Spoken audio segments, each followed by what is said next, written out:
Hello and welcome to another Daily Muppet. In this case, a special video. Once again, you know what that means? Yes, it means PowerPoint.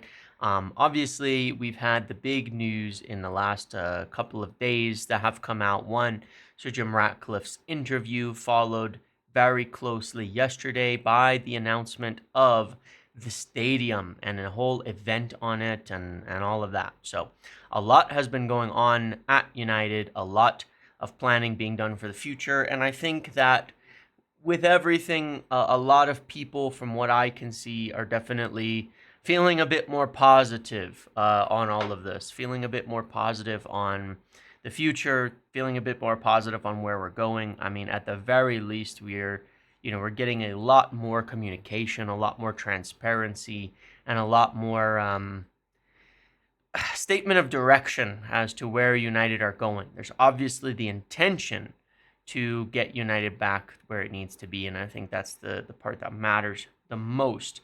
We also, of course, yesterday, just in case you did miss it, I did bring the exclusive information that United's head of sports medicine, Gary O'Driscoll, and men's first team, Dr. Jim Moxham, will both be leaving Manchester United of their own accord, and they will be on for replacements. And I already have something on that, but again, I will have to wait a little bit. But anyway, let's get into today's video. What I want to discuss today was United's new stadium and how it'll be funded. This is the biggest question that a lot of people, I think, have over the new stadium. I've seen a lot of positive feedback, but it's the biggest thing that needs substantial education on the topic, because when you talk about funding the stadium, the first thing people are thinking about when they're looking at it is debt, and that instantly, for United fans, makes them panic.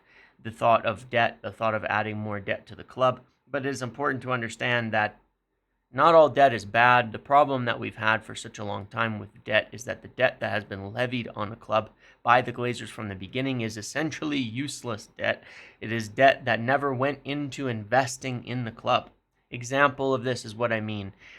If you invest $2 billion in a stadium and it brings you a stadium worth $2 billion, you haven't lost anything. You haven't leveraged the club. You haven't put the club in a worse position. You've increased its equity or its value by the cost of what you've gotten loaned on it. You're really at worst breaking even on something like that. Same goes for if you go buy a house and you get a mortgage. There's nothing wrong with that. You haven't killed yourself with the debt because you have an asset to play against that. And that really is the point of good versus bad debt. When you have bad debt is debt that you're racking up that you can't do anything with, that doesn't provide you any value and has no equity or asset tied to it. And debt is potentially going to be part of the stadium. It was for nearly every single group that got a stadium, including Madrid and all of that. But there will likely be a blend. And that's what I want to discuss today, is exactly the scenarios and the ways that this can be done, and what are some of the most positive outcomes that can come from all of this, as well as potentially how it, of course, shouldn't affect the transfer business of the club. Omar Barada gave an interview, a few interviews, I believe, yesterday talking about this, and stated, that it was not intended to affect their ability to invest in the team. That's kind of the whole point. The other thing that I said yesterday that also Omar Barada reflected in his interview was that United had been moving through a few stages, controlling costs, cutting things down, getting things to kind of that baseline. Well, that is where they're at. As of the last conversation I had with somebody, it was definitely indicated to me that they really feel United have reached kind of the bottom in terms of their finance. They've gotten to minimizing costs almost to completely. By the end of the season, that's where they will be. And from there, there's actually an intention to make hires to do well, to buy well, but staff as well, right? Get good staff in to replace in certain areas, and to bring in more, bring in good players and things like that forward from there. And in the end, they will look to be saving a lot more than their initial projections, and based on the last quarter of finances, this is true. Sir Jim mentioned a number around 120 million a year. That is probably correct. This means even without Europe, United have the financial wherewithal to do quite a bit. And once they're in Europe, not only would they have the financial wherewithal to do quite a bit, but plenty left over that may include part of funding and paying for a stadium. So let's get into that and discuss what it looks like, the stadium idea itself, and how some of the ways it might be funded are. So United's new stadium, we all saw this yesterday, of course. The new stadium itself, 104,000 seats. So I think this is 28,000 seats more than the current stadium, Old Trafford. Indoor covered, which is kind of interesting, which I thought was a nice thing, protecting fans a bit more from the elements and things like that. It was definitely built with fans and the atmosphere heavily in mind, ensuring that the fans and the stadium and the seats remain very close to the pitch, and was built in a way that should help with the reverberation of the sound, ideally making Old Trafford somewhat of an intimidating environment, which it needs to be, and certainly has lost in the last some years. As part of this, the stated intent is to keep prices affordable for regular fans, more seats likely for more expensive offerings. So if you think about it, because you're expanding all those seats, you're going to bet that there's going to be a lot more expensive seats available, and that the prices on, a chunk of seats is going to go up a lot. But the bulk of the seats then can remain at the same price because you're gaining a lot of money from the expansion of them, not to mention hospitality. And United's intention is to continue playing at Old Trafford until this is completed, and then Old Trafford will likely be demolished at that point and take about a year. The concourse, the surroundings, when you look at the pictures and all of that, it's built for large events and to be an attraction year-round. So whether United are there, maybe it's a 2-week break for international break, you can have a concert during that time. Maybe you can make 10, 20 million from some event like that in the meantime.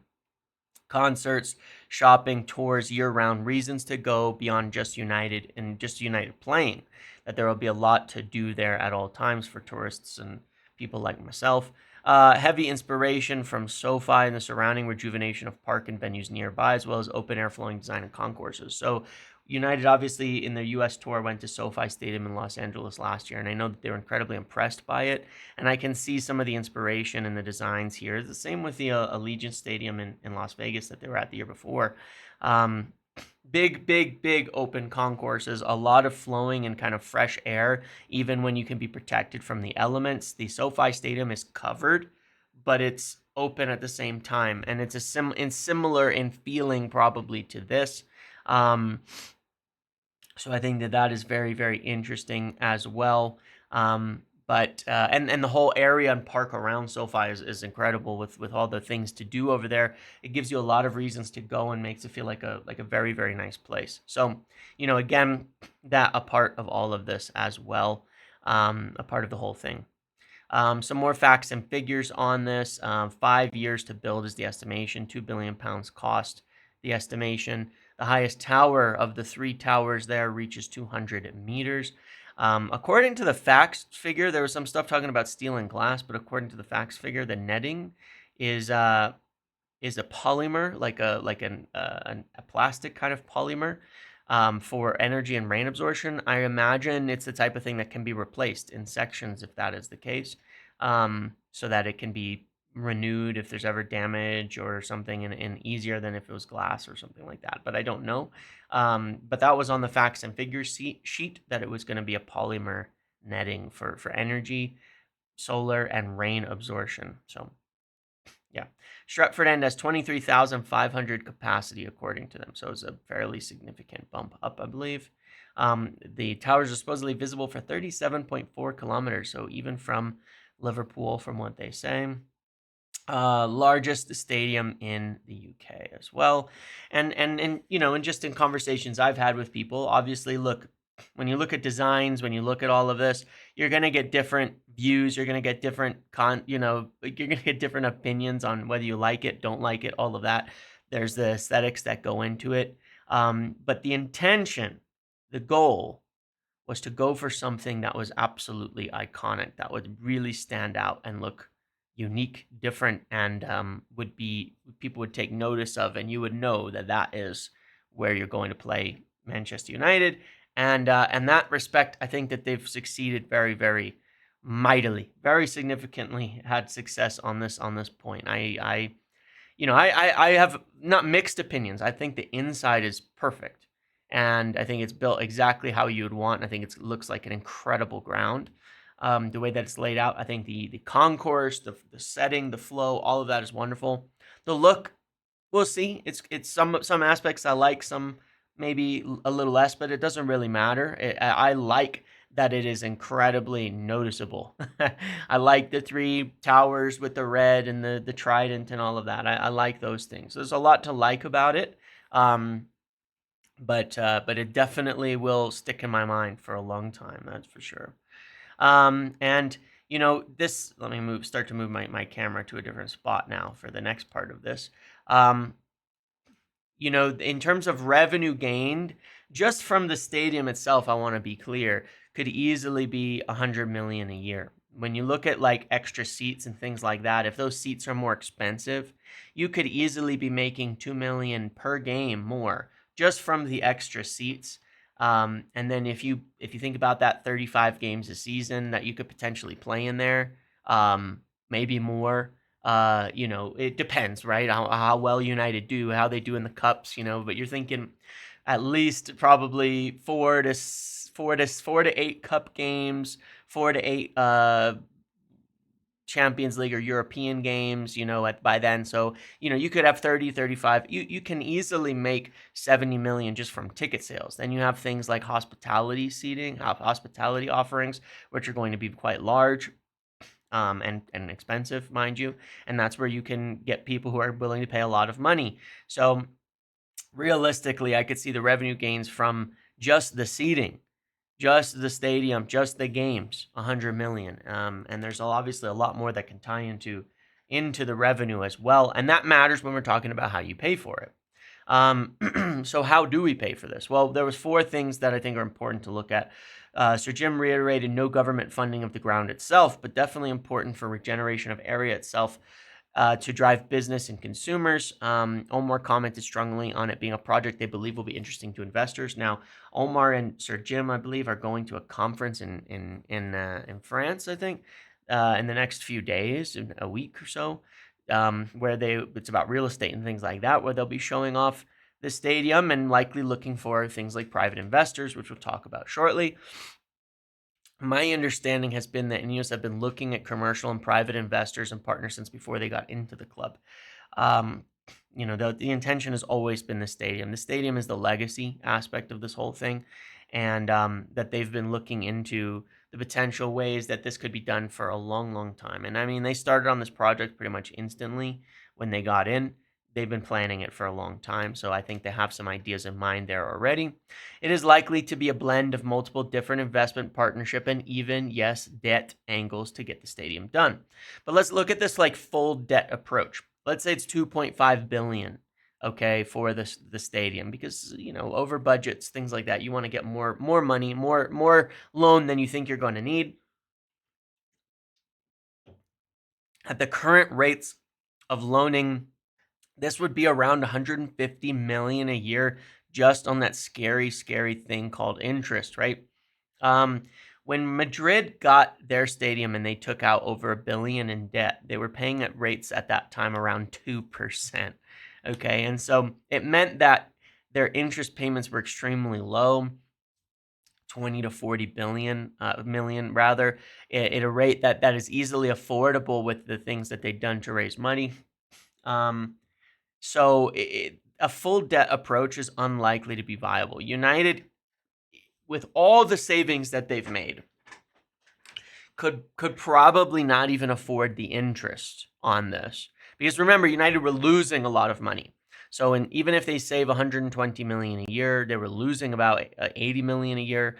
So this puts them 40 in the black. But they're going to lose some without Europe. So if they're back in Europe, they'll have some money, but they can't afford to do this and spend on the squad. And even then, they probably just be losing a lot of money. So this is unlikely to be a viable approach to just have it straight on a loan, on a debt approach. And again, there are rules preventing, say, Ineos from doing it and loaning it to the club and having a 0 interest rate. They would mark against the PSR would be marked for the club, and cash wise, you could do that.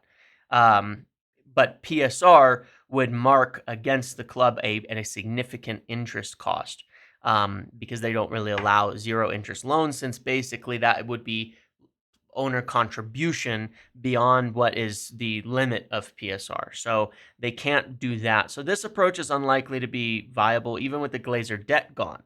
Even if you took away the 30, 40 million in payments a year, you saved 120, you'd still go back to losing 80 million a year. That means you'd have to be in Champions League and you'd be extremely tight on spending on transfers. So this is an extremely unlikely approach that is really not going to happen. Post all cuts with Champions League can likely only afford half of that while limiting investment in the football squad. The approach would be dangerous as well, even if you could cut it really close. If you had any dips in performance or revenue, it could be disastrous. And adding it all as 2.5 billion debt will not be taken well by fans, understandably, and for good reason, mind you. It should not all be debt. It would be a dangerous approach in the present environment. Partnerships. These will be kind of fundamentals and fundamental. And I use the word partner in a different context a little bit. I'll use a word partner a little bit differently later, but for this, I'm talking more business kind of arrangements.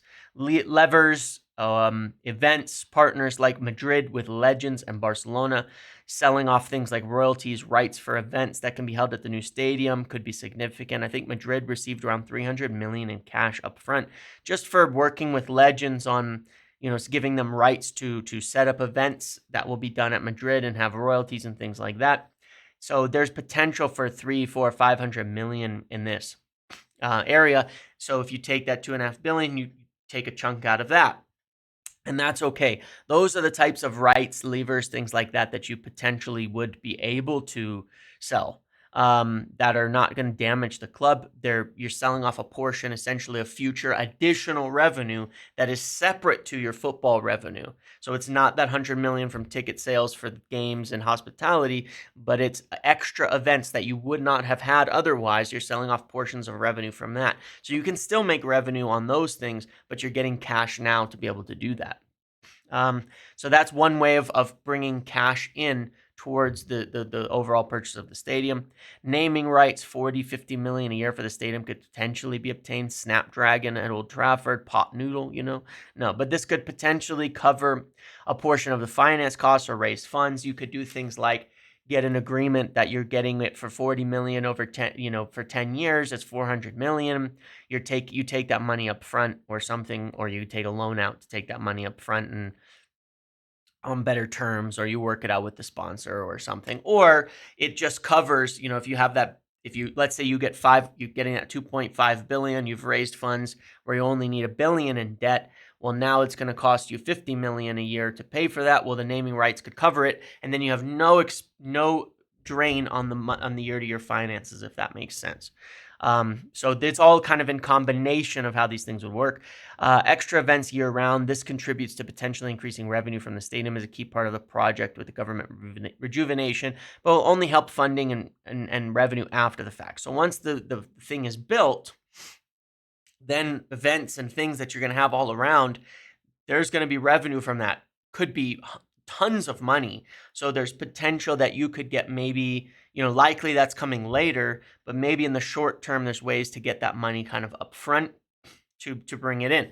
The other thing that could be possible, I don't know this, is if payments on the funding could be delayed for a time so that it comes closer to the time when you're starting to get some revenue and things like that coming in. The other factor is that United own a lot of land around there as a part of the rejuvenation. Perhaps there will be a sale of land or rental for building things, and that could provide funding during the process. So, there's a lot of stuff that's going to be going on around the club in this rejuvenation process. So, if there's land that they're going to be selling, that will be bought by investors and people building, apartments and building housing and building stores and building clubs and whatever is going to be around there, that there could be equity that United sell off, money that they could gain from land and things like that as well. These approaches could potentially bring in enough cash and revenue to cover 30-50% of the cost. So let's say you go with that 2.5 billion and you can raise 300 to 500 million from selling off royalties to events and rights to do events, and then you can sell off some land, and then you can do some other thing, and you bring it down to 1.5 billion. You get a loan for 1.5 billion, and you set up the naming rights, and that revenue covers it. These are possibilities, or covers a portion of it, to where then the club is only left with a small amount. So a blend of all of these things will contribute likely to funding the cost of the stadium, but maybe not all. There are other things that can be done too that are potentially even better than this, that we would all like to see. And this is from the owners, partners, and having to do with equity. Ineos and Sir Jim could leverage the situation to increase their stakeholding within the club. Increased value of the club from said investment could end up being worth more to the Glazers than taking funds, and I want to explain this. So let's say the club right now is estimated to be worth $4 billion. The Glazers own a portion of that, 68% of the controlling shares, worth 2.8. Okay, so they own 2.8 billion out of the 4 billion valuation, and Sir Jim owns the rest from the controlling shares. Let's say Sir Jim buys another 25% for 1.3, about a little bit over 1 billion goes to the Glazers in this case, right? And so he takes his shareholding to over 50%, becomes majority owner. The Glazers then own 43% of the shares. And let's say that 1 billion, 1.3 billion stays in the club and goes towards the stadium. So the Glazers have gotten nothing for that 25% themselves. Or maybe they take some of it or something, but they leave a big chunk in the club. Now, if the value of the club rises to 6 billion or 7 billion within 5 years due to the massive potential future revenues of this new stadium, this new asset, all of that, right? And it becomes worth 6.6 to 7 billion within 5 years. Now, even though the Glazers only own 43%, their 43% is worth 2.6 to 3 billion, maybe even a lot more than that. So even though they reduce their shareholding, what they have left might be worth more than what they had before, because it allows for the stadium to get done. And this could be how it's leveraged by Sir Jim to increase his stakeholding in the club. Now, the reason I'm bringing up the Glazers is, of course, the Glazers would have to be the ones to say, yeah, you put that money in, we'll give you equity and not take that money out. They're the only ones who are able to say that. They would have to approve that. So I'm trying to look at how it could benefit them, because otherwise they won't do it, right? But this is potentially a way that could happen. If you understand my math, it would be like, let's say you have a house that's worth $1 million and you owe 600,000 of it. You owe 500,000 to the bank. That means the bank owns half and you own half. You take out a loan for another 100,000 from the bank. That means you're giving the bank 10% of your house. Okay, but you invest that into a basement, into building out a deck. You invest that into upgrading the whole house. Now the house is worth 1.5 billion. Well, the bank still only gets 600, has that 600,000. You're ending up with more. You're ending up with your portion of the house worth a lot more at that point in time. It's not an exact comparison, but it kind of works. Point being, it would be essentially an investment where the Glazers don't have to put in their own money, but that their shareholding can become worth more. And that might be something they're willing to bet on, because potentially as well, with the vast increases in revenue and things like that, the club could be worth even a lot more than that 6 to 7 billion. With a world-class stadium and grounds and all of that, it could go up by 4 or 5 billion. It could double in value. If United by that time are in Champions League, they have so much money, so much revenue, winning things, doing all of that, United could be worth 8-10 billion at that point in time, and their 43% could be worth it could double their value. So that's why they might do it. And as sickening as that is potentially an option, but it would mean that they would not be majority owners in a situation like this. There are other ways that can be done too. Shares could be diluted instead of selling, i.e., they could just create another, block of shares worth 1 billion, that Ineos could then purchase and inject money into the club. So they're not selling any shares, they're simply creating more. Now, this does, in essence, it does the same thing. It dilutes their shareholding. It might dilute it a bit less to where they own still 49% or something like that instead of 43%. But it has a similar effect to the prior example. They're diluting their shares, their shareholding is worth less, but they are still ending up with potentially their overall shareholding worth more at the end of all of this. Obviously, the other option is they sell entirely at an inflated rate and allow a chunk to stay in the club as part of accepting a higher rate so that it can go to the stadium. But that's also seems a bit unlikely at this point in time. Sir Jim and Ineos could also go in with other investors in these same examples. They could go in and buy the Glazers out entirely at 2.8 billion, right? So let's say Sir Jim and Ineos find someone else, a partner who wants to come in with them and buy it. Now, Sir Jim's already put a lot of money in, invested all of that. The other group could come in with Sir Jim, buy out the rest of the club from the Glazers straight up, and maybe that other group will be willing to put their own money in, similar to how Sir Jim put in 300 million as in addition, put in another billion for additional shares created, with the feeling that they're going to see a positive return on overpaying a bit for the club. And that would allow the money to get in without having potential PSR concerns, because you can't just give the money, but if it can come in with another group that dilutes it, all of that. So there's potentially ways that other investors and partners could come into play here. That has been suggested to me as something as well in the last few months as a possibility. And there's a lot of ways around this where they could even buy the Glazers out in full, and then they could make more shares and put more money in, and it would be an investment from them that would make them more maybe equal partners with Ineos, with Sir Jim, and all of that. So there's a few different ways that could be done to raise funds and change the ownership model of things. So that is one way. I read through this guy, Stefan Borson, who did some work with City and things like that. And some of, I've obviously explained a lot of this in the past and talked about it, but some of the things he wrote in there are definitely worth reading and checking out as well, because he also explains a lot of the things that I've mentioned in this video. So I do recommend reading that. And I put that up here simply because some of the things he said, I definitely have used, as a part of this video. As well, just some examples and things that he gave there, which were helpful. So I would definitely recommend that to as a good read. Also, in addition to this, and I put it on my Twitter timeline as well. Summary: levers, commercial opportunities, naming rights, and other sponsors could equal half or more of the investment plus cash flow that could cover any additional financing that's needed. There's also equity investment and a purchase of shares could shake up the owner structure and add money to the club, could well include additional outside partners and investors.